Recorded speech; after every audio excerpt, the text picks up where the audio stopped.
오늘은 제 이야기를 통해 노후 생활의 새로운 가능성에 대해 말씀드리려 합니다. 많은 분들이 노후를 생각하면 불안과 두려움을 느끼시는데 저 역시 그랬습니다. 하지만 지금은 달라졌어요. 어떻게 제가 노후의 행복을 찾아갔는지 그 여정을 함께 나누고 싶습니다. 아내와 사별한 지 5년이 지났고 최근에는 허리 수술을 받아 거동이 불편해졌습니다. 그때 제 딸이 조심스럽게 말을 꺼냈어요. 아버지, 이제는 요양원을 알아보는 게 어떨까요? 아버지 혼자 계시는 게 저희도 너무 걱정되고 딸의 말이 충분히 이해가 갔습니다. 최근 들어 저도 일상생활이 점점 힘들어지고 있었으니까요. 아침에 일어나 식사를 준비하는 것부터 집안 청소, 장보기까지 모든 일이 큰 부담으로 다가왔습니다. 특히 허리 수술 후에는 심한 날에는 침대에서 일어나기도 힘들었죠. 하지만 요양원이라니 그곳에서 남은 인생을 보내야 한다는 생각은 저를 절망에 빠뜨렸습니다. 더 이상 독립적인 삶을 살 수 없다는 현실을 인정하기 싫었어요. 그래서 저는 다양한 방법을 시도해 보기로 했습니다. 처음에는 자녀들과 함께 사는 방법을 선택했습니다. 딸과 아들 집을 번갈아 가며 지냈죠. 두 달은 딸네 집에서, 두 달은 아들네 집에서 지내는 방식이었습니다. 처음 한 달은 정말 좋았어요. 오랜만에 가족과 함께하는 식사 시간은 따뜻했고, 손주들과 대화를 나누는 시간도 즐거웠습니다. 하지만 시간이 지날수록 불편함이 쌓이기 시작했어요. 아버지, 손주들이 공부해야 하니 TV 소리를 줄여주세요. 아버지, 화장실은 되도록 밤에 사용하지 말아주세요. 물소리가 너무 크거든요. 아버지, 저희가 출근하고 나면 집에 혼자 계시는데 괜찮으세요? 자녀들은 분명 친절했습니다.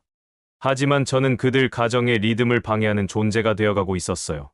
아이들은 학교와 학원으로 바빴고 자녀들은 직장과 가사로 정신없었습니다. 저는 점점 뒷방 늙은이가 되어가는 느낌이었죠. 무엇보다 가장 힘들었던 것은 마음의 불편함이었습니다. 내 집이 아닌 곳에서 살다 보니 항상 손님처럼 조심스럽게 행동해야 했어요. 냉장고를 마음대로 열지 못하고 TV 채널도 마음대로 돌리지 못하는 생활이 저를 점점 우울하게 만들었습니다. 4개월 후, 저는 깨달았습니다. 부모의 집은 늘 자녀의 집이지만 자녀의 집은 결코 부모의 집이 될 수 없다는 오래된 속담을 뼈저리게 실감했어요. 결국 저는 자녀들에게 제 집으로 돌아가겠다고 말했습니다. 집으로 돌아온 후, 저는 간병인을 고용하기로 했습니다. 월 450만 원의 비용이 들었지만 자녀들이 일부 부담해 주었고 제 연금과 저축으로 감당할 수 있었습니다. 첫 번째 간병인 김 씨는 50대 중반의 여성이었습니다. 경험이 많고 친절했지만 한 달 만에 그만두었어요. 할아버지 댁은 특식이 없어요. 제가 일하던 다른 집에서는 한 달에 한 번 외식도 하고 보너스도 있었는데 두 번째 간병인 박 씨는 젊은 여성이었는데 제가 전기를 아끼는 습관을 못마땅해 했습니다. 사용하지 않는 방에 불을 끄고 에어컨 대신 선풍기를 선호하는 제 생활 방식이 그녀에게는 불편했던 모양이에요. 할아버지, 저도 편하게 지내야 좋은 서비스를 제공할 수 있어요. 이렇게 불편하게 지내면 오래 일하기 어려울 것 같네요.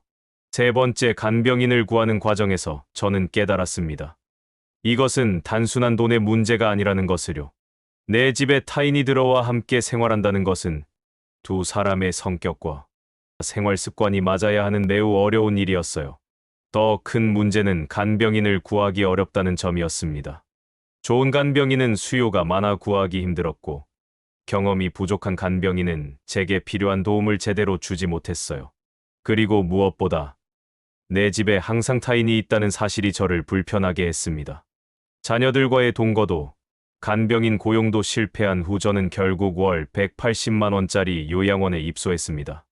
비교적 저렴한 요양원이었지만 제 연금으로는 감당할 수 있는 수준이었어요. 그러나 첫날부터 저는 감옥에 갇힌 듯한 느낌을 받았습니다. 지금은 취침 시간입니다. TV를 꺼주세요. 저녁 6시. 식사 시간입니다. 지금 오셔야 합니다. 방문객 시간은 오후 2시부터 4시까지입니다. 모든 일과가 정해진 시간에 맞춰져 있었고 개인의 자유는 찾아볼 수 없었어요. 식사도, 목욕도, 심지어 TV 시청 시간까지 모두 정해져 있었습니다. 제 방은 작았고 창문 너머로 보이는 풍경도 썩 좋지 않았어요. 하지만 가장 힘들었던 것은 같은 처지에 놓인 노인들의 모습이었습니다. 대부분 무기력하게 TV 앞에 앉아 있거나 복도를 배회하거나 창밖을 멍하니 바라보고 있었어요. 그들의 눈에서 생기를 찾아볼 수 없었습니다. 그리고 저는 두려웠어요. 나도 곧 저렇게 되는 건 아닐까. 일주일 만에 저는 요양원을 빠져나왔습니다. 자존심을 버리고 딸에게 전화했어요. 아빠가 집으로 돌아가고 싶구나. 도저히 여기서는 살 수 없겠어. 집으로 돌아온 저는 불안했습니다. 혼자서는 생활이 너무 힘들었거든요. 하지만 요양원으로 돌아가는 것은 상상할 수도 없었어요. 그러던 어느 날, 동네 작은 슈퍼마켓에서 장을 보다가 주인 부부의 대화를 우연히 듣게 되었습니다. 여보, 가게 운영하랴 애들 학원비 대랴. 정말 버거워요. 이번 달도 학원비 내기가 빠듯해요. 그래도 어떡해. 지금보다 더 일할 수도 없잖아. 아이들 돌봐야 하고. 가게 주인 부부가 경제적으로 어려움을 겪고 있다는 사실이 제 마음을 울렸어요. 그들은 늘 친절했고 때로는 제가 무거운 물건을 살 때면 집까지 배달해주기도 했습니다. 40대 중반으로 보이는 그들 부부에게는 중학생 아들이 있었는데 공부를 잘하는 듯 했어요. 그때 제 머릿속에 번뜩 아이디어가 떠올랐습니다. 나에게 필요한 것은 하루 종일 붙어있는 간병인이나 자유가 없는 요양원이 아니라 하루에 한두 번 안부를 확인해주고 간단한 도움을 줄 수 있는 누군가였어요. 저기, 혹시 하루에 한 번씩 제 집에 들러서 간단한 식사와 청소만 도와주시면 월 70만 원을 드리면 어떨까요? 슈퍼마켓 주인 부부는 처음에 놀라워했습니다. 생각지도 못한 제안이었으니까요. 하지만 저는 진심을 담아 설명했어요. 저는 요양원이나 간병인을 원하지 않아요. 그저 하루에 한 번, 누군가 제 안부를 확인해주고 간단한 도움만 주면 그걸로 충분해요. 아침에 와서 약 먹는 것을 확인하고 간단한 아침 식사를 준비해주고 조금 청소를 해주시면 됩니다. 1시간이면 충분할 거예요. 슈퍼마켓 여주인인 미경 씨는 남편 태준 씨와 눈빛을 교환했습니다. 두 사람은 잠시 의논한 후 승낙했어요. 김 선생님, 저희가 도와드릴게요. 아침에 가게 열기 전에 제가 들르겠습니다. 대신 주말은 좀 어려울 수 있어요. 결국 우리는 합의했습니다. 아내 미경 씨가 매일 아침 들러 청소와 식사 준비를 해주고 남편 태준 씨는 일주일에 한 번 무거운 장보기를 도와주기로 했어요. 주말에는 그들의 아들 민준이가 가끔 들러 안부를 확인하기로 했죠. 처음 한 달은 어색했습니다. 미경 씨는 정확히 약속한 시간에 와서 빠르게 일을 마치고 가게로 돌아갔어요. 우리의 대화는 날씨와 건강 상태에 관한 짧은 인사뿐이었죠. 하지만 시간이 지날수록 우리는 가까워졌습니다. 미경 씨가 만들어주는 아침 식사가 맛있다고 칭찬하자 그녀는 기뻐하며 간단한 반찬을 더 가져오기 시작했어요. 김 선생님, 어제 집에서 김치를 담갔는데 한 통 가져왔어요. 드셔보세요. 정말 맛있네요. 제 아내가 살아계실 때 담그던 맛과 비슷해요. 그렇게 우리는 서로의 이야기를 나누기 시작했습니다. 미경 씨는 시골 출신으로 대학을 졸업하고 서울에서 직장 생활을 하다가 결혼 후 남편과 함께 슈퍼마켓을 운영하게 되었다고 했어요. 태준 씨는 마트 체인에서 매니저로 일하다가 독립하여 자신의 가게를 열었다고 하더군요. 특히 반가웠던 것은 그들의 중학생 아들 민준이었습니다. 똑똑하고 예의 바른 아이였는데 주말에 가끔 저를 찾아와 학교 이야기를 들려주었어요. 할아버지, 오늘 과학 시간에 배운 내용 들려드릴게요. 우주의 블랙홀에 대해 배웠는데 정말 신기해요. 저는 그 아이에게 제 젊은 시절 이야기를 들려주었습니다. 제가 공학도로서 일했던 경험, 외국에서 근무했던 이야기, 그리고 역사적 사건들을 직접 목격했던 기억들을 나누었죠. 민준이는 호기심 가득한 눈으로 제 이야기를 경청했어요. 와, 할아버지는 달 착륙을 TV로 실시간으로 보셨다고요? 어떤 기분이셨어요? 이렇게 세대 간 지식 교환이 이루어졌습니다. 저는 그 아이에게 역사와 경험을 전해주었고, 그 아이는 저에게 최신 기술과 트렌드를 알려주었어요. 태준 씨도 점점 저와 가까워졌습니다. 처음에는 장을 받아주는 정도였지만 나중에는 집안에 고장난 물건들을 고쳐주기 시작했어요.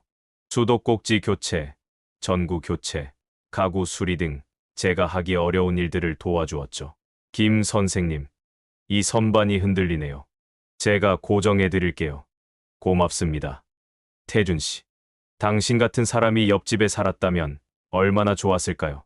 6개월이 지난 후 저는 그들에게 새로운 제안을 했습니다. 슈퍼마켓에 들렀을 때 미경 씨와 태준 씨가 가게 확장에 대해 이야기하는 것을 들었거든요. 제가 모아둔 돈이 있어요. 4천만 원인데 여러분의 가게 확장에 투자하고 싶습니다. 태준 씨 부부는 눈을 크게 뜨고 저를 바라보았습니다. 그들은 가게 옆 공간을 임대해 작은 반찬 가게를 열고 싶어 했지만 자금이 부족했다고 해요. 김 선생님, 그렇게 큰 돈을 저희에게 맡기시다니 정말 괜찮으신가요? 물론입니다. 지난 6개월 동안 여러분을 지켜봤어요. 성실하고 정직한 분들이라는 것을 잘 알고 있습니다. 우리는 다음과 같이 약속했습니다. 투자금 4천만 원을 받되 매월 제게 생활비 70만 원을 지급하고 제가 혼자 살기 어려워질 때까지 돌봄을 지속하며 민준이의 대학 학자금으로 일부 적금을 가입하기로 했어요. 이게 저에겐 최선의 선택입니다. 요양원이나 간병인에 비하면 훨씬 저렴하고 무엇보다 여러분과의 관계가 제게는 정말 소중하니까요. 태준 씨는 공증을 통해 모든 것을 문서화하자고 제안했고 저는 기꺼이 동의했습니다. 공증 사무실에서 우리는 서로의 책임과 의무를 명확히 했어요. 이것은 단순한 금전적 계약이 아니라 서로의 미래를 함께 설계하는 과정이었습니다. 투자 후 1년, 우리의 관계는 더욱 깊어졌습니다. 미경 씨의 반찬 가게는 동네에서 인기를 얻었고 태준 씨의 슈퍼마켓도 더 많은 고객을 확보했어요. 미경 씨는 이제 하루에 2번 들르게 되었고 아침과 저녁에 따뜻한 식사를 준비해 주었습니다. 민준이는 주말마다 저와 체스를 두었습니다. 처음에는 제가 가르쳐 주었지만 이제는 그 아이가 저를 이기는 경우도 많아졌어요. 그리고 민준이는 제게 스마트폰 사용법을 가르쳐 주었고 인터넷으로 뉴스를 보는 방법도 알려주었습니다. 할아버지, 이제 유튜브로 음악도 들을 수 있어요. 할아버지가 좋아하시는 클래식 음악 채널도 있어요. 저의 건강도 좋아졌습니다. 규칙적인 식사와 적절한 약 복용, 그리고 가끔씩 태준 씨와 함께하는 가벼운 산책이 도움이 되었어요.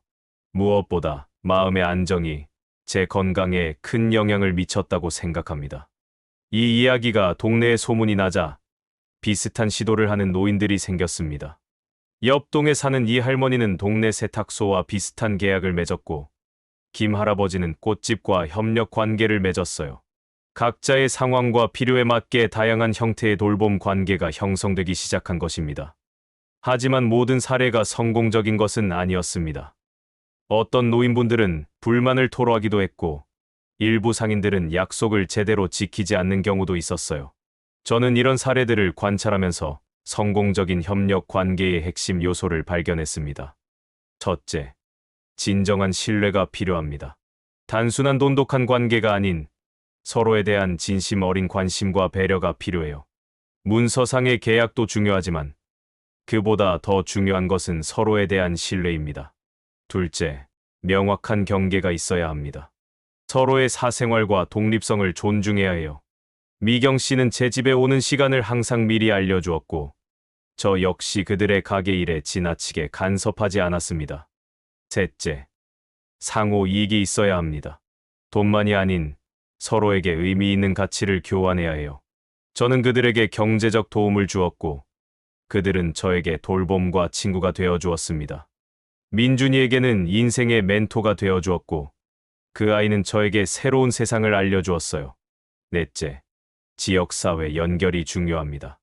이런 관계는 지역사회 내에서 이루어질 때 가장 효과적이에요. 서로 가까이 살면서 필요할 때 빠르게 도움을 주고받을 수 있기 때문입니다. 다섯째, 공식적인 합의가 필요합니다. 감정적인 관계도 중요하지만 명확한 약속과 문서화된 합의가 있으면 더욱 안정적인 관계를 유지할 수 있어요. 이 방식의 큰 장점은 비용 효율성입니다. 제 경험에 비추어 보면 다음과 같은 비용 차이가 있었어요. 요양원은 월 180에서 300만 원, 간병인은 월 450만 원, 이웃 돌봄 관계는 월 70만 원이었습니다. 1년 동안 저는 최소 1320만 원을 절약했습니다. 게다가 투자금을 통한 안정적인 월 수입 구조도 만들었어요. 물론 모든 노인이 투자할 수 있는 자금을 가지고 있는 것은 아닙니다. 하지만 적은 금액으로도 시작할 수 있고 다른 형태의 교환도 가능하죠. 이런 방식은 국가의 노인복지 부담도 줄일 수 있습니다. 요양원이나 공식 간병 서비스에 의존하지 않고 지역사회 내에서 해결책을 찾는 것이니까요. 물론 이것이 모든 노인에게 적합한 해결책은 아닙니다. 하지만 많은 분들에게 하나의 대안이 될 수 있을 것입니다. 하지만 무엇보다 중요한 것은 정서적 풍요로움입니다. 제가 경험한 정서적 이점은 다음과 같아요. 첫째, 자유로운 생활 방식을 유지할 수 있습니다. 제 집에서 제가 원하는 방식으로 생활할 수 있어요. TV를 보고 싶을 때 보고, 자고 싶을 때 자고, 먹고 싶을 때 먹을 수 있습니다. 둘째, 의미 있는 인간관계를 형성할 수 있어요. 단순한 돌봄을 받는 것을 넘어 진정한 인간관계를 맺게 되었습니다. 미경 씨와 태준 씨, 그리고 민준이는 저에게 가족과 같은 존재가 되었어요. 셋째, 자존감과 독립성을 보존할 수 있습니다. 누군가의 도움을 받지만 여전히 제 삶의 주인은 저예요. 중요한 결정은 스스로 내리고 자신의 공간을 가지고 있다는 것은 정신적 건강에 매우 중요합니다. 넷째, 세대 간 교류와 지식 공유가 이루어집니다. 젊은 가정과의 교류는 저에게 새로운 활력을 주었어요. 특히 민준이와의 대화는 제가 세상과 계속 연결되어 있다는 느낌을 줍니다. 다섯째, 사회적 기여감을 느낄 수 있어요. 제 투자가 한 가정의 경제적 안정에 도움이 되었다는 사실이 저에게 큰 보람을 줍니다. 여전히 사회에 기여하고 있다는 느낌은 노년기에 특히 중요해요. 이제 제 하루는 이렇게 흘러갑니다. 오늘도 아침 7시, 미경 씨가 문을 두드립니다. 그녀는 간단한 아침 식사를 준비하고 제가 약을 제때 먹는지 확인해요. 우리는 커피를 마시며 날씨와 동네 소식에 대해 이야기합니다. 김 선생님, 오늘은 감기 조심하세요. 비가 올 예정이라고 해요. 고마워요. 미경 씨. 어제 민준이 시험은 잘 봤나요? 미경 씨가 간 후 저는 신문을 읽거나 TV를 보며 여유롭게 시간을 보냅니다. 가끔은 근처 공원까지 산책을 나가기도 해요. 예전에는 혼자 나가기 겁이 났지만 이제는 스마트폰으로 언제든 도움을 요청할 수 있다는 안도감이 있습니다. 점심에는 미경 씨가 아침에 준비해둔 반찬으로 간단히 식사를 하고 오후에는 취미 생활을 즐깁니다. 저는 예전부터 꽃을 가꾸는 걸 좋아했는데 작은 베란다에 화분을 놓고 계절마다 다른 꽃들을 심어요. 미경 씨는 가끔 새로운 화분이나 씨앗을 사다 주기도 합니다. 저녁에는 태준 씨가 들러서 안부를 묻고 집안에 고칠 것은 없는지 확인합니다. 그는 항상 웃는 얼굴로 저를 대해주고 세상 돌아가는 이야기를 들려줍니다. 김 선생님, 오늘 가게에 새로운 상품이 들어왔어요. 주말에 민준이가 가져다 드릴게요. 주말에는 민준이가 찾아와 함께 시간을 보냅니다. 우리는 체스를 두거나 역사 이야기를 나누거나 때로는 함께 영화를 보기도 해요. 민준이는 최근에 대학 진학에 관심이 많아져서 제 경험담을 열심히 듣습니다. 할아버지, 공학과 경영 중에 어떤 걸 선택하는 게 좋을까요? 민준아, 그건 내가 무엇을 좋아하느냐에 달려 있단다. 내 경험을 말해주자면 이렇게 3년이 흘렀습니다. 그동안 저의 몸 상태는 조금씩 노화가 되었지만 마음은 더욱 풍요로워졌어요. 미경 씨의 반찬 가게는 이제 동네에서 가장 인기 있는 가게가 되었고 태준 씨의 슈퍼마켓도 더 큰 공간으로 확장했습니다. 민준이는 공학도의 꿈을 안고 대학에 진학했고 방학 되면 여전히 저를 찾아옵니다. 물론 모든 것이 완벽하진 않습니다. 가끔은 밤에 갑자기 아플 때 혼자라는 두려움이 찾아오기도 해요. 하지만 태준 씨 가족이 항상 전화 한 통이면 달려올 수 있다는 사실이 저에게 큰 위안이 됩니다. 실제로 작년 겨울 제가 갑자기 고열로 알아누웠을 때 태준 씨 가족은 밤새 저를 돌봐 주었습니다. 김 선생님, 저희가 있잖아요. 걱정 마세요. 저는 이제 노후에 대한 두려움이 많이 줄었습니다. 제 집에서 제가 좋아하는 방식으로 살면서도 필요한 도움과 따뜻한 인간관계를 유지할 수 있다는 것을 알게 되었으니까요. 이런 저의 경험이 모든 노인분들에게 적용될 수는 없을 것입니다. 하지만 우리 사회가 노인, 돌봄의 다양한 가능성을 모색하는데 작은 힌트가 되길 바랍니다. 요양원과 간병인도 중요한 선택지지만 지역사회 내에서의 상호 협력적 돌봄 관계도 하나의 대안이 될 수 있어요. 특히 젊은 세대와 노년 세대의 연결은 양쪽 모두에게 큰 가치를 줍니다. 젊은 가정은 경제적, 실질적 도움을 받고 노인들은 정서적 지지와 생활 보조를 받을 수 있어요. 이것이 바로 세대 간 상생의 모델이 아닐까 생각합니다. 지금 저는 과거 어느 때보다도 마음이 평온합니다. 여전히 건강 문제와 노화의 과정은 계속되지만 그것이 절망의 이유가 되지는 않아요.